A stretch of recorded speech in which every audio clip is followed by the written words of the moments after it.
বিয়ের প্রথম জামাই ষষ্ঠী বলে কথা, তাই জামাইকে তো ভরিয়ে দিয়েছে শ্বশুর আর শাশুড়ি মিলে, কোনো কিছুতে খামতি রাখেননি। এইদিকে আমি তো দারুণ এক্সাইটেড ছিলাম, প্রথম বছর জামাই ষষ্ঠী হবে আমার।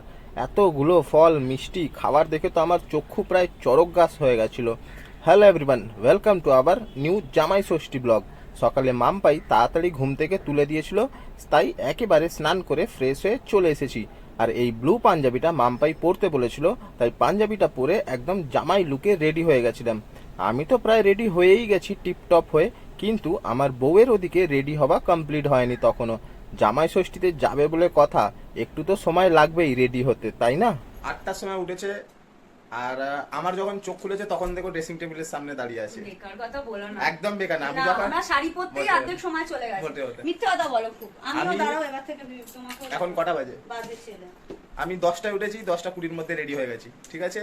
তার মধ্যে কত কাজ করেছি, দাড়ি কেটেছি, চুল কেটেছি, তারপরে স্নান করেছি, ড্রেস আপ করলাম, সবকিছু করলাম, এগুলো ওর কাজের মধ্যে পড়ে। কিন্তু ওরা এখনো হচ্ছে। আর আজকে আবার জামাই ষষ্ঠী বলে কথা। ও তো আমি তো কালকেই বলে দিয়েছিলাম যে তুমি একটু 1 ঘন্টা আগে উঠবে, যদি 8টায় ওঠার প্ল্যান করে থাকো 7টায় উঠবে, কারণ তোমার রেডি হতে তো 1 ঘন্টা টাইম। বাহ,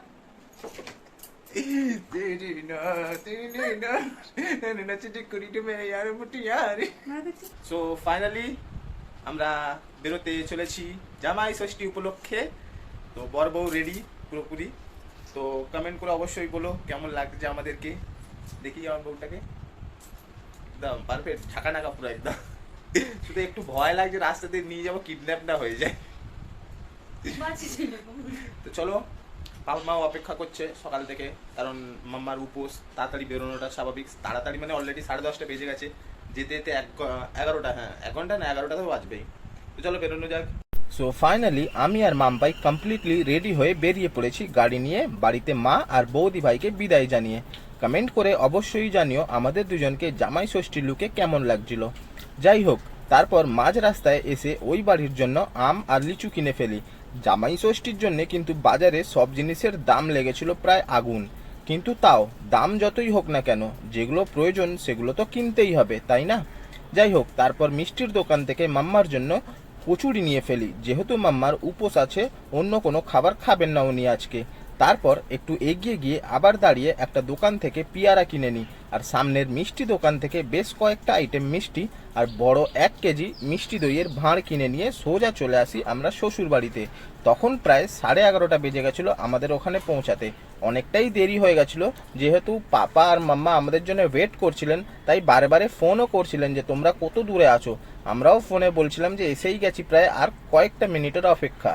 এবারে তো রিচুয়াল শুরু হবে না, এবারে এখন কি সুন্দর সুন্দর অনেকগুলো জিনিস আমি প্রথম এক্সপিরিয়েন্স করব, কারণ প্রথম বছর এসেছি। তারপরের বছর থেকে তো না হয় জানবো যে এটার পরে না, না একটা হয়। বিষয় ছিল 10 বছরের মধ্যে, মানে 5 বছর পর থেকে মা ওকে বলতো জামাই ষষ্ঠীতে এসে খেতে, কিন্তু ও একটা বিষয়, না বিয়ে হবে তারপরেই আমি জামাই ষষ্ঠীর রিচুয়ালটা মানবো, আর ওর সত্যি এটা ফার্স্ট টাইম।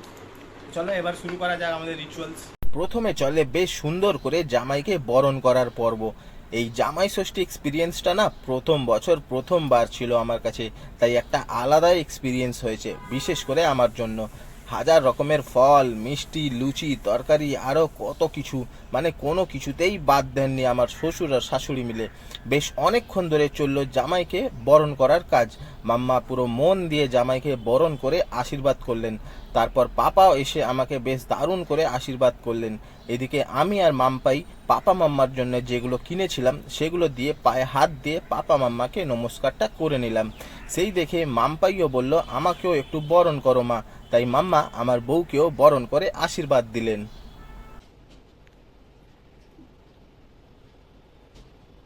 চেনটা চেপে দিয়েছি। হ্যাঁ, সারা রাস্তা দেখতে দেখতে এসছে। মাম্পাই এখন এই ভেটকি মাছের পাতুরি করবে বলে কাঁচা মাছগুলোকে ওই কলা পাতার মধ্যে র্যাপ করছে। তো আমার এখন বক্তব্য হয়েছে যে আমি তাতানকে বলেছি ভাই প্যাকিং হয়ে গেছে, এবার খেতে শুরু করে দে। ব্যাটা সত্যি সত্যি একটা তুলতে ওই কাঁচাই মেরে দেবো আমি। কত দাম করে লাভ নেই। বলছে সেই তো পেটেই যাবে, শুরু করে দে খাওয়া। নিবি একটু নিবি। এখন তো বুঝে গেছে, এখন তো বারণ করলো বলে বলে দিয়ে যায় কাঁচা আছে, নাহলে সত্যি সত্যি তুলে হ্যাঁ দিচ্ছিল। হ্যাঁ, এবার পড়ে আমি। ও সত্যি তুলে নিচ্ছিল, আমি শুধু এইরকম ব্যাকিংটা করেছি, ও দাদাভাই বলছে এটা কান চ শুরু করি, ও বলে এরকম ধরতে যাচ্ছিল। আজকে জামাই ষষ্ঠী বলে বিকেলবেলা পড়তে যাবে না আন্টিকে ভাই, ডাইরেক্ট এটা কে করে ভাই? জামাই জামাই আমি কিছু বলবে না, আমি জামাই ষষ্ঠীতে আমি এসেছি, সকালবেলা তার জন্য পড়ে দিয়েছি। ও সকালবেলা গিয়ে পড়ে চলে এসেছে। আন্টিকে নিজে থেকেই বলে যে আজকে জামাই ষষ্ঠী আর বিকেলবেলা পড়তে আসবো না, দাদাভাই মামা আসবে বলে।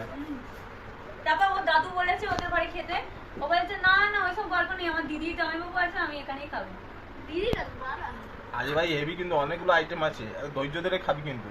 আসলে আমরা আর মাসি আর মেশো হই, মাসি আমাকে মেয়ে বানিয়ে দিয়েছে দিদি, ওকে বানিয়ে দিয়েছে দাদা।